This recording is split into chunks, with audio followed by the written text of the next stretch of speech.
आप देखना जिसका सूर्य खराब होगा ना वो आलसी किस्म का इंसान होगा, बेवजह की गालियां देने की आदत होंगी, बार बार मुंह से थूक निकलता होगा, और उसको जो भी देख लो ना उसके अंदर उसको हर किसी में कमियां ही नजर आएंगी। और यहीं पर सूर्य अच्छा हो तो क्या हो रहा होगा? मेहनती इंसान होगा, राज दरबार से फायदा होगा, मतलब सरकारी कामों से उसको फायदा मिलेगा। ठीक है, तो ये सूर्य की खासियत है। अब सूर्य को लाल किताब में एक ही ग्रह, मतलब वैसे हर एस्ट्रोलॉजी में एक ही ग्रह ग्रहण लगा सकता है, वो है राहु। कलयुग है ना, तो कलयुग में राहु का जोर है। और जुपिटर को, जो कि आपके मान सम्मान और आपके करियर में ग्रोथ का कारक है, उसको एक ही ग्रह खराब कर सकता है, वो है बुध। ठीक है, मैं एक लाइन बोलता होता हूँ, कई बहुत सारे लोगों ने मेरी उस वीडियो को पसंद भी किया है। कहते हैं किसी का Shani 9th house, 10th house, 11th house, 12th house में हो, ऐसा इंसान बिजनेस करे कामयाब होगा। तो इस तरह से लाल किताब का मैंने अभी आपको थोड़ा सा ब्यौरा दिया है। बाकी जैसा आप पूछना चाहें लाल किताब के अंदर किस तरह से क्या चीज़, मैं आपको बताता चलूँगा। अभी तक मैं कहूँगा मैंने काफ़ी सारे पॉडकास्ट किए हैं, मुझे अभी तक जो इंगेजिंग आप लग रहे हो, जितना अच्छे से समझा पा रहे हो, बहुत मज़ा आ रहा है। और मुझे लगता है ऑडियंस भी इंगेज कर रही होगी और देखेगी लास्ट तक, अभी तो शुरुआत हुई है जी। तो मैं ना एक एक प्रॉब्लम्स लेता हूँ लोगों की, ठीक है, उसमें आप बताइएगा लाल किताब में उसके क्या सल्यूशंस है और लोगों को क्या उसके लिए करना चाहिए। जी।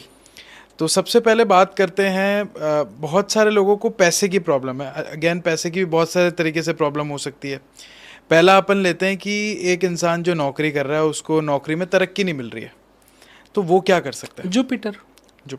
ठीक है, अब पैसे की समस्या कहाँ आती है? पैसे की तंगी, अगर एक इंसान नौकरी कर रहा है, उस नौकरी करते करते उसको तरक्की नहीं मिल रही, उसके पास कमाने का तो वही 10 से 8 का सिस्टम है, उसमें जॉब करने जाएगा तभी कमा पाएगा जब जाएगा। सही है। ठीक है, तो ऐसे इंसान के लिए मैं बताऊं उसको अपने जुपिटर को अच्छा करना चाहिए। उसको 200 ग्राम चने की दाल 43 दिन तक लगातार मंदिर में देनी चाहिए। ठीक है, अपने माथे, जुबान और नाभि पर केसर का तिलक लगाना चाहिए और अपने पिता का आशीर्वाद लेते रहना मुबारक होगा। ठीक है, ये वो करे, बढ़िया फल मिलेगा। ठीक है, अब इसी जगह पर कई बार हम पिता को जाने अनजाने गलत बोलते हैं, उस चीज की माफी मांगना भी वो भी उसको करना चाहिए, मुबारक होगा। अब इसमें जब मैं बात कर रहे हैं जुपिटर की, ठीक है, तो एग्जाम्पल के तौर पे किसी का जुपिटर 1st हाउस में है, ठीक है, और वो करियर में तरक्की नहीं कर पा रहा, तो उसके लिए क्या लाल किताब कहती है कि अपने पिता से अलग कोई काम करे, दूर रह कर काम करे, ज्यादा अच्छा होगा। अच्छा।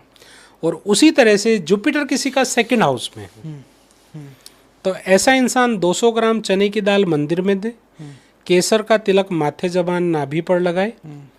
किसी का जुपिटर 3rd हाउस में है, तो ऐसा इंसान क्या करे कि वो माँ दुर्गा की पूजा करे, क्योंकि तीसरा घर बुध का है और बुध वहां पर ज्यादा अच्छा नहीं माना गया कि वो, क्योंकि उसका खुद का घर है।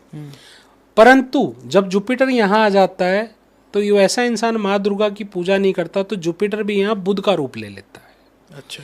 तो ऐसे इंसान को माँ दुर्गा की पूजा करते रहना मुबारक होगा। इसी तरह से बात करते हैं जुपिटर 4th हाउस में हूँ, तो ऐसा इंसान क्या करे? ऐसा इंसान सबसे पहले तो अपने शरीर पे संपूर्ण कपड़े धारण करे। जैसे आजकल के बच्चों की आदत है निक्कर, कैपरी, टी शर्ट्स ये डालते हैं, ठीक है, तो ऐसे बच्चे को कभी भी जो है ना आधे अधूरे कपड़े नहीं डालना चाहिए, अपना बदन नहीं दिखाना चाहिए। On the time of bed भी मैं ये बात कहूँगा कि नहीं करना चाहिए। ठीक है, जुपिटर किसी का 5th हाउस में हूँ, तो यहाँ पर उसके मित्र की मदद ली जाए, बंदर को गुड़ चना खिलाया जाए, क्योंकि यहाँ पर चने की दाल देना नुकसानदायक हो सकता है, क्योंकि गुरु का अपना घर है और अब पक्के घरों के कभी भी सीधे उपाय नहीं कराए जाते, वहाँ पर उसके मित्र की मदद दिलाई जाती है। किसी इंसान का जुपिटर 6th हाउस में है, तो वो 600 ग्राम चने की दाल 43 दिन मंदिर में दे।